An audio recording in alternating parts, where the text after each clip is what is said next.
12-month tour behind him, and all his hopes ahead. A pride that beat with his young heart for all the things he did. As he stepped off the airplane, he stooped and kissed the ground, and he traded a war on foreign soil for one in his hometown. This is Al Byrne for Veterans for Compassionate Care.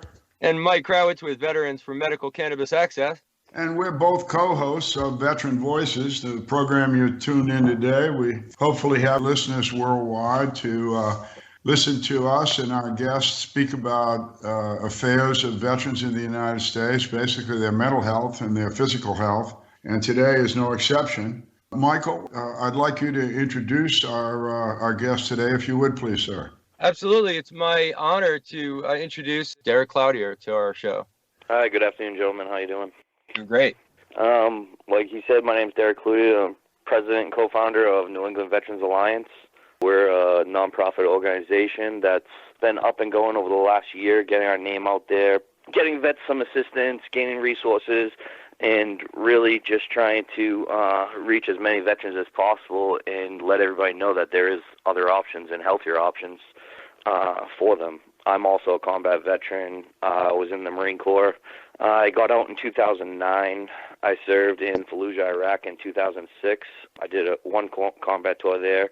I'm a 100% service-connected veteran. I've been doing basically veterans assistance for the last probably 8 years or so.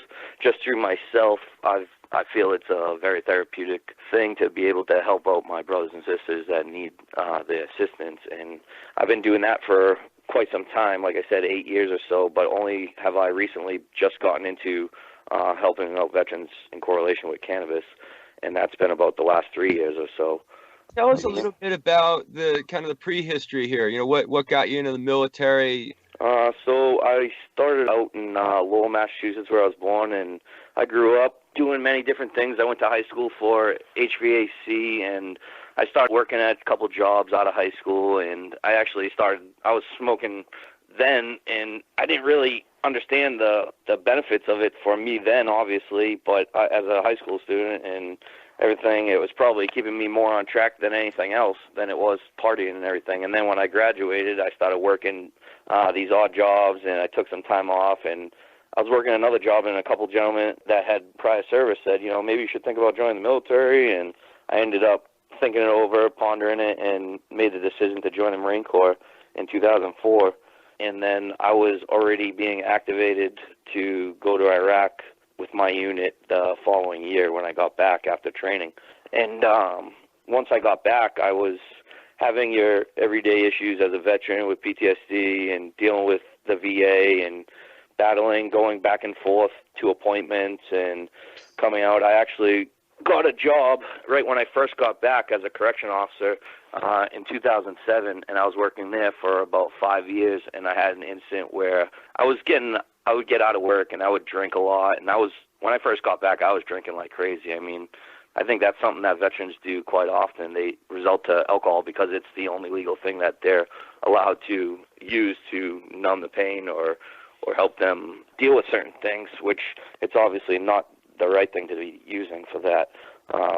I ended up drinking a lot, getting in trouble, getting in fights, typical roughhouse stuff. And I had another friend of mine who is also a co-founder of New England Veterans Alliance. His name's Sean Judge, and he had suggested I try cannabis, and that I was on all these other medications like Zoloft, Paxil, all antidepressants, mood stabilizers and stuff like that.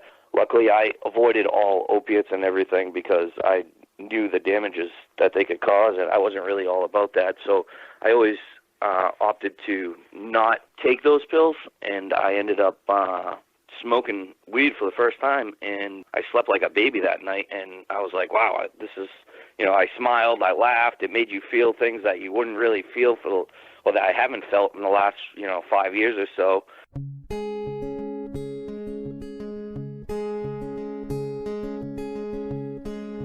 12-month tour behind him,